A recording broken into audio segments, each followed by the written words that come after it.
ನಮಸ್ಕಾರ ಸ್ನೇಹಿತರೆ, ನಾನು ನಿಮ್ಮ ಪ್ರೀತಿಯ ಲತಾ ನವೀನ್. ಎಲ್ಲರೂ ಕೂಡ ಹೇಗಿದ್ದೀರಾ? ಚೆನ್ನಾಗಿದ್ದೀರಾ ಅಂತ ಭಾವಿಸ್ತೀನಿ. ನಾನು ಕೂಡ ಚೆನ್ನಾಗಿದ್ದೀನಿ. ಸೊ ನೀವೆಲ್ಲರೂ ಕೂಡ ಚೆನ್ನಾಗಿದ್ದೀರಾ ಅಂತ ಭಾವಿಸ್ತಾ ಇವತ್ತಿನ ಈ ಒಂದು ವಿಡಿಯೋನ ಪ್ರಾರಂಭ ಮಾಡ್ತಾ ಇದ್ದೀನಿ.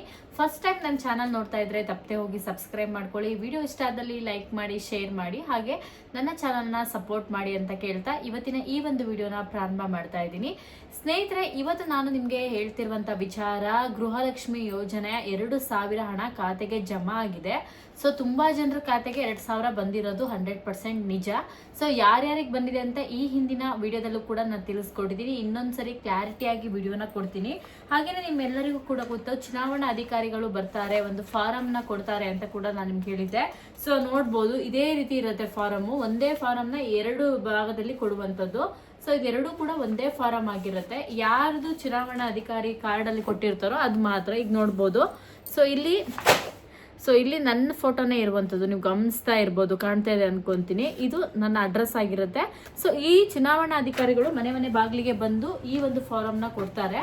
ಸೊ ಅವರು ಅವರ ಕಂಪ್ಯೂಟರ್ ಅಥವಾ ಲ್ಯಾಪ್ಟಾಪಲ್ಲೋ ಅಥವಾ ಕೀಪ್ಯಾಡ್, ಸೊ ಪ್ರತಿಯೊಂದರಲ್ಲೂ ಕೂಡ ನಮ್ಮ ಏನು UAN ಅಂತ ಏನು ವೋಟರ್ ID ಜೊತೆ ಇರುತ್ತೆ ಅದನ್ನ ಒಂದು ನಂಬರ್ ಹೊಡೆದ ತಕ್ಷಣ ಸೊ ಈ ಫಾರಮ್ಮು ಎಂಟ್ರಿ ಆಗುತ್ತೆ. ನೀವು ಯಾವ ಕ್ಷೇತ್ರಕ್ಕೆ ಸೇರಿದ್ದೀರೋ ಅಲ್ಲಿನ ಒಂದು ಫಾರಮ್ನ ಕೊಡುವಂಥದ್ದು. ಸೊ ಇದು ನೋಡ್ತಾ ಇರ್ಬೋದು, ಇದರಲ್ಲಿ ನಾವು ಫಿಲ್ಅಪ್ ಮಾಡಿ ಅವರಿಗೆ ರಿಟರ್ನ್ನ ಕೊಡಬೇಕಾಗತ್ತೆ. ಸೊ ಇದರಲ್ಲಿ ಏನೂ ಇಲ್ಲ, ನೀವು ನೋಡ್ತಾ ಹೋಗ್ಬೋದು. ಇಲ್ಲಿ ನಮ್ಮ ಹೆಸರನ್ನ ಕೊಟ್ಟಿರ್ತಾರೆ, ಜೊತೆಗೆ ನಮ್ಮ ಅಡ್ರೆಸ್ಸು, ನಾವು ಯಾವ ಕಾಲೇಜ್ ನೋಡಿ. ಈಗ ವೋಟೆಲ್ಲ ಹಾಕೋದು ಸ್ಕೂಲಲ್ಲೋ ಅಥವಾ ಕಾಲೇಜ್ಗಳಲ್ಲೋ ಅಥವಾ ಬೇರೆ ಬೇರೆ ಇದರಲ್ಲಿ ಇರುತ್ತೆ. ಬಟ್ ನಾನು ಕಾಲೇಜಲ್ಲಿ ಹಾಕಿರೋದ್ರಿಂದ ಸೊ ಇಲ್ಲಿ ಕಾಲೇಜಿನ ಹೆಸರು ಭಾಗವನ್ನ ಕೊಟ್ಟಿದ್ದಾರೆ. ಸೊ ಇದು ಬೆಂಗಳೂರದಲ್ಲೇ ನಾನು ಹಾಕಿರುವಂಥದ್ದು. ಸೊ ಎಲ್ಲಿ ಅನ್ನೋದನ್ನ ಕೊಟ್ಟಿದ್ದಾರೆ. ನೆಕ್ಸ್ಟ್ ನಮ್ಮ ಇತ್ತೀಚಿನ, ಇದು ನಂದು ವೋಟರ್ ID ಇರುವಂಥ ಫೋಟೋ, ಬಟ್ ಇತ್ತೀಚಿನ ಭಾವಚಿತ್ರವನ್ನ ಕೇಳಿದರೆ ಭಾವಚಿತ್ರವನ್ನ ನಾನಿಲ್ಲಿ ಅಂಟಿಸ್ಬೇಕಾಗತ್ತೆ. ನೆಕ್ಸ್ಟ್ ಮತದಾರರ ಹೆಸರನ್ನ ಕೇಳ್ತಾರೆ, ನನ್ನ ಹೆಸರು ಬರಿಬೇಕು. ಮತ್ತೆ ಮತದಾರ ಭಾವಚಿತ್ರ ಗುರುತಿನ ಚೀಟಿ ಸಂಖ್ಯೆ ಲಭ್ಯವಿದ್ದಲ್ಲಿ, ಅಂದ್ರೆ ಈಗ ಮತದಾರರ ಭಾವಚಿತ್ರ ಗುರುತಿನ ಚೀಟಿ ಸಂಖ್ಯೆ ಲಭ್ಯವಿದ್ದಲ್ಲಿ ಅನಿಸ್ಬೇಕು. ಸಂಬಂಧಿಯ ಹೆಸರು. ನೆಕ್ಸ್ಟ್ ಇದು ಬಂದ್ಬಿಟ್ಟು ಬೇರೆಯವ್ರದ್ದು, ಇದು ನಂದಾಗಿರುತ್ತೆ. ಸೊ ಸಂಬಂಧ, ಜಿಲ್ಲೆ, ರಾಜ್ಯ, ವಿಧಾನಸಭಾ ಕ್ಷೇತ್ರ, ಹಾಗೆ ವಿಧಾನಸಭಾ ಕ್ಷೇತ್ರದ ಸಂಖ್ಯೆ, ಹೆಸರು, ಭಾಗ ಸಂಖ್ಯೆ, ಕ್ರಮ ಸಂಖ್ಯೆ ಕೇಳಿದರೆ, ಜನ್ಮ ದಿನಾಂಕ, ಆಧಾರ್ ಸಂಖ್ಯೆ, ಮೊಬೈಲ್ ಸಂಖ್ಯೆ, ತಂದೆಯ ಅಥವಾ ತಂದೆಯ ಹೆಸರು, ಪೋಷಕರ ತಂದೆ 2 ಒಬ್ರೇನೆ, ತಂದೆಯ ಪೋಷಕರ ಮತದಾರರ ಗುರುತಿನ ಭಾವಚಿತ್ರ ಲಭ್ಯವಿದ್ದಲ್ಲಿ ಅಂತ ಹಾಕಿದ್ದಾರೆ. ತಾಯಿಯ ಹೆಸರು, ಹಾಗೇನೆ ತಾಯಿಯ ಮತದಾರರ ಗುರುತಿನ ಚೀಟಿ ಲಭ್ಯವಿದ್ದಲ್ಲಿ ಅಂತ ಹಾಕಿದ್ದಾರೆ. ಸಂಗಾತಿ ಹೆಸರು ಅಂದ್ರೆ ಹಸ್ಬೆಂಡ್ ಹೆಸರು, ಸಂಗಾತಿಯ ಮತದಾರ ಭಾವಚಿತ್ರ ಗುರುತಿನ ಲಭ್ಯವಿದ್ದಲ್ಲಿ, ಇಷ್ಟನ್ನ ಇಲ್ಲಿ ಹಾಕಿದ್ದಾರೆ. ಸೊ ಈ ಕಡೆ ಸೈಡ್ ನೀವು ನೋಡ್ಬೋದು, ಹೆಸರು, ಮತದಾರರ ಭಾವಚಿತ್ರ ಮತ್ತು ಗುರುತಿನ ಚೀಟಿ, ಸಂಬಂಧಿ ಹೆಸರು, ಸಂಬಂಧ, ಜಿಲ್ಲೆ, ರಾಜ್ಯ, ಇದನ್ನು ಕೂಡ ಸೇಮ್ ಇದೇ ತರ ಮಾಡಿದ್ದಾರೆ. ಇದೇನು ತಲೆ ಕೆಡಿಸ್ಕೊಳ್ಳೋವಂಥದ್ದಿಲ್ಲ. ಇದು ನಿಮ್ಮನೆ ಹತ್ರದಲ್ಲಿ ನಿಮ್ಗೆ ಕೊಟ್ಟೋಗ್ತಾರೆ ಫಾರಮ್ನ, ಅವ್ರು ನೀವು ಬಂದು ಫಿಲ್ ಮಾಡಿರ್ಬೇಕು. ಇಲ್ಲಿ ನೋಡ್ಬೋದು, ಏನಂತಂದ್ರೆ ಕೊಟ್ಟೋಗಿದ್ದಾರೆ ನಮ್ಮ ಕೈಯಲ್ಲೇನೆ, ನಾವು ಫಿಲ್ ಮಾಡಿ ಅವ್ರಿಗೆ ಕೊಡುವಂಥದ್ದು. ತುಂಬಾ ಜನ ಇದು ಗೃಹಲಕ್ಷ್ಮಿ ಯೋಜನೆಯ ಫಾರಂ ಅಂದ್ಕೊಂಡಿದ್ದಾರೆ. ಖಂಡಿತ ಇಲ್ಲ, ಇದು ಗೃಹಲಕ್ಷ್ಮಿ ಯೋಜನೆ ಫಾರಂ ಅಲ್ಲ.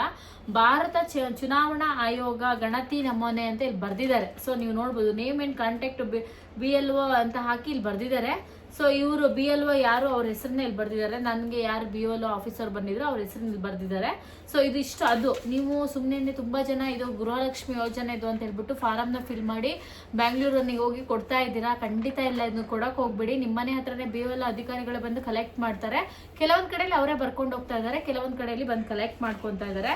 ಸೊ ಇಲ್ಲಿ ಏನು ಇಲ್ಲ, ನೀವು ತುಂಬಾ ತಲೆ ಕೆಡ್ಸ್ಕೊಳ್ಳುವಂಥದ್ದು ಏನಿಲ್ಲ. ಹಿಂಭಾಗದಲ್ಲಿ ಕೊಟ್ಟಿದ್ದಾರೆ ಗಣತಿ ನಮೂನೆಗಾಗಿ ಮಾಹಿತಿ ಪುಟ ಅಂತ ಹೇಳ್ಬಿಟ್ಟು ಯಾವ ತರ ಫಿಲ್ ಮಾಡಬೇಕು ಏನು ಅನ್ನೋದನ್ನು ಕೂಡ ಇಲ್ಲಿ ಈ ಹಿಂದೆ ಕೊಟ್ಟಿದ್ದಾರೆ. ನೀವು ಇಷ್ಟೇನೆ ತಲೆ ಕೆಡ್ಸ್ಕೊಳಕ್ ಹೋಗ್ಬೇಡಿ. ತುಂಬಾ ಜನ ಇದು ಗೃಹಲಕ್ಷ್ಮಿ ಯೋಜನೆ ಫಾರಮ್ ಅಂತ ಹೇಳ್ಬಿಟ್ಟು ತುಂಬಾನೇ ತಲೆ ಕೆಡ್ಸ್ಕೊಂಡು ಈಗ ತುಂಬಾ ಜನ ಏನ್ ಮಾಡ್ತಾ ಇದ್ದಾರೆ ಅಂದ್ರೆ ಬ್ಯಾಂಗ್ಳೂರ್ವರೆಗೂ ಹೋಗಿ ವಿಚಾರಿಸ್ತಾ ಇದ್ದಾರೆ. ಸೊ ಇದು ಬ್ಯಾಂಗ್ಳೂರ್ವರೆಗೂ ಹೋಗಿ ವಿಚಾರಿಸೋ ಅಂಥದ್ದು ಏನಿಲ್ಲ. ನಿಮ್ಮ ಮನೆ ಬಾಗಿಲಿಗೆ BLO ಆಫೀಸರ್ ಅಧಿಕಾರಿಗಳು ಬರ್ತಾರೆ, ಅಲ್ಲೇ ಹೋಗಿ ನೀವು ಕೊಟ್ಟರೆ ಆಗೋಯ್ತು. ತುಂಬ ತಲೆ ಕೆಡಿಸ್ಕೊಂಡು ಟೆನ್ಷನ್ ಮಾಡಿಕೊಂಡು ತುಂಬ ಜನ ಕೆಲಸ ಎಲ್ಲ ಬಿಟ್ಟು ಹೋಗ್ತಾ ಇದ್ದಾರೆ. ಅದನ್ನಂತೂ ಮಾಡೋಕ್ಕೆ ಹೋಗಬೇಡಿ. ನಿಮ್ಗೊಂದು ಕ್ಲಾರಿಟಿ ನಾನು ಕೊಡಬೇಕಿತ್ತು, ಸೊ ಹೇಳಿರಲಿಲ್ಲ, ಹಾಗಾಗಿ ನಾನು ನಿಮ್ಗೆ ಹೇಳ್ತಾ ಇರೋದು ಅಷ್ಟೇ. ಸೊ ಇದು ನನ್ನದೇ ಫಾರಮ್ಮು, ಬೇರೆ ಯಾರ್ದು ಫಾರಮ್ ಅಲ್ಲ, ನನ್ನ ಫಾರಮಲ್ಲೇ ನಿಮ್ಗೆ ತೋರಿಸ್ತಾ ಇದ್ದೀನಿ. ಇದು ಗೃಹಲಕ್ಷ್ಮಿ ಅರ್ಜಿಯ ಫಾರಮ್ಮು ಅಂತ ನೀವು ಅಂದ್ಕೊಂಡಿದ್ರೆ ಖಂಡಿತ ಅಲ್ಲ. ನಮಗೆ ವೋಟರ್ ID ಇಂಪಾರ್ಟೆಂಟೇ, ಆದರೆ ಇದು ಗೃಹಲಕ್ಷ್ಮಿ ಯೋಜನೆಗೆ ಅರ್ಜಿ ಹಾಕುವ ಫಾರಂ ಅಂತೂ ಅಲ್ವೇ ಅಲ್ಲ. ಯಾರು ಕೂಡ ಇದನ್ನ ಗೃಹಲಕ್ಷ್ಮಿ ಯೋಜನೆಗೆ ಅರ್ಜಿ ಹಾಕೋದು ಅಂತ ಟ್ರಸ್ಟ್ ಮಾಡಕ್ಕೆ ಹೋಗಬೇಡಿ. ಸೊ ನೆಕ್ಸ್ಟ್ ನಾನು ನಿಮ್ಗೆ ಹೇಳ್ತಾ ಇರೋದು, ಗೃಹಲಕ್ಷ್ಮಿ ಯೋಜನೆ ಹಣ ಬಂದಿದೆ ಅಂತ. ಹೌದು, ಹಣ ಜಮಾ ಆಗಿರೋದು 200% ನಿಜ. ತುಂಬ ಜನಕ್ಕೆ ಹಣ ಜಮಾ ಆಗಿದೆ, ಕೆಲವರಿಗೆ ಜಮಾ ಆಗಿಲ್ಲ. ಜಮಾ ಆಗಿದೆ ಅಂದ ತಕ್ಷಣ ಹೊಸದಾಗಿ ಬಂದಿರೋ ಹಣ ಅಲ್ಲ. ಯಾರಿಗೆಲ್ಲ 30ನೇ ಕಂತಿನ ಹಣ ಪೆಂಡಿಂಗ್ ಇತ್ತೋ ಈ 30ನೇ ಕಂತಿನ ಹಣ ಬಿಡುಗಡೆ ಆಗಿರೋಂಥದ್ದು. 29ನೇ ಕಂತಿನ ಹಣ ಬಿಡುಗಡೆ ಆಗದೆ ಇರೋರಿಗೆ ಸೊ 2 ಕಂತಿನ ಸೇರಿ 4,000 ಜಮಾ ಆಗಿದೆ. ಯಾರಿಗೆ 30ನೇ ಕಂತಿನ ಹಣ ಮಾತ್ರ ಪೆಂಡಿಂಗ್ ಇತ್ತು ಅವರಿಗೆ 2,000 ಮಾತ್ರ ಜಮಾ ಆಗಿದೆ.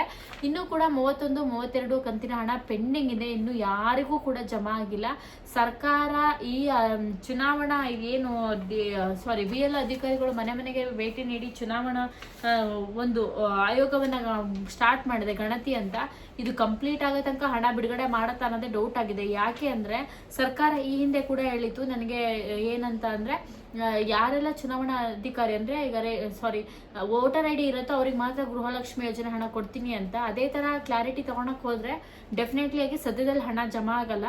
ಬಟ್ ಆ ಕ್ಲಾರಿಟಿಯನ್ನು ಬಿಟ್ಟು ಇಷ್ಟು ದಿನ ತನಕ ಹೇಗೆ ಜಮಾ ಮಾಡಿದ್ರು ಅದೇ ತರ ಜಮಾ ಮಾಡಕ್ ಹೋದ್ರೆ 100% ಆಗಿ ಜಮಾ ಮಾಡ್ಬೇಕಾಗತ್ತೆ. ಇದು ಬಹಳ ಮುಖ್ಯವಾದ ಅಪ್ಡೇಟು. ಸೊ ತುಂಬಾ ಜನ ಕ್ಲಾರಿಟಿ ಇಲ್ದೇನೆ ಗೊತ್ತಿರಲ್ಲ, ಸುಮ್ಮನೆ ವಿಡಿಯೋ ಮಾಡಿ ಹಾಕಿರ್ತಾರೆ, ಅವ್ರನ್ನೇ ನಂಬಕ್ ಹೋಗ್ತಾರೆ. ಇಂಥವ್ರಿಗೆ ನಾನು ಏನು ಹೇಳಕ್ಕೂ ಬರಲ್ಲ. ಸೊ ಇದಿಷ್ಟು ಬಿಗ್ ಅಪ್ಡೇಟ್ ಅಂತ ಹೇಳ್ತೀನಿ. ಈ ಅಪ್ಡೇಟ್ ನಿಮ್ಗೆ ಇಷ್ಟ ಆಗಿರುತ್ತೆ ಅಂತ ಭಾವಿಸ್ತೀನಿ. ವಿಡಿಯೋ ಇಷ್ಟ ಆದರೆ ಲೈಕ್ ಮಾಡಿ, ಶೇರ್ ಮಾಡಿ, ಹಾಗೆ ಸಬ್ಸ್ಕ್ರೈಬ್ ಮಾಡ್ಕೊಳ್ಳಿ. ದಯವಿಟ್ಟು ಈ ವಿಡಿಯೋನ ಪ್ರತಿಯೊಬ್ಬರಿಗೂ ಶೇರ್ ಮಾಡೋಕ್ಕೆ ಟ್ರೈ ಮಾಡಿ, ಯಾಕಂದರೆ ತುಂಬಾ ಇಂಪಾರ್ಟೆಂಟ್ ವಿಡಿಯೋ, ಅವ್ರಿಗೆ ಹೆಲ್ಪ್ಫುಲ್ ಆಗೇ ಆಗುತ್ತೆ. ಸೊ ಇದಿಷ್ಟೇನೆ. ಇಲ್ಲಿ ನೀವು ಏನೇನು ಬರಿಬೇಕು ಅನ್ನೋದು ನಾನು ನೆಕ್ಸ್ಟ್ ವಿಡಿಯೋದಲ್ಲಿ ನಿಮಗೆ ಸಂಜೆ ವಿಡಿಯೋದಲ್ಲಿ ಅಪ್ಲೋಡ್ ಮಾಡ್ತಾ ಹೋಗ್ತೀನಿ. ಏನಿಲ್ಲ ಇಲ್ಲಿ ಬರೆಯೋ ಎಲ್ಲ ಏನೇನು ಬರಿಬೇಕು ಅನ್ನೋದು ಕೂಡ ಬ್ಯಾಕ್ ಸೈಡ್ ಕೊಟ್ಟಿರ್ತಾರೆ. ಸೊ ತುಂಬ ತಲೆ ಕೆಡಿಸ್ಕೊಳೋ ಅಂಥದ್ದು ಏನಿಲ್ಲ, ವರಿ ಮಾಡ್ಕೊಳಕ್ಕೆ ಹೋಗಬೇಡಿ ಅಂತ ಹೇಳ್ತೀನಿ. ಸೊ ಇವತ್ತಿನ ವಿಡಿಯೋ ಇಷ್ಟ ಆಗಿತ್ತು. ಇಷ್ಟ ಆದರೆ ಲೈಕ್ ಮಾಡಿ, ಶೇರ್ ಮಾಡಿ ಅಂತ ಹೇಳ್ತಾ ನೆಕ್ಸ್ಟ್ ವಿಡಿಯೋದಲ್ಲಿ ಮತ್ತೊಮ್ಮೆ ಸಿಗ್ತೀನಿ. ಥ್ಯಾಂಕ್ ಯು, ನಮಸ್ಕಾರ.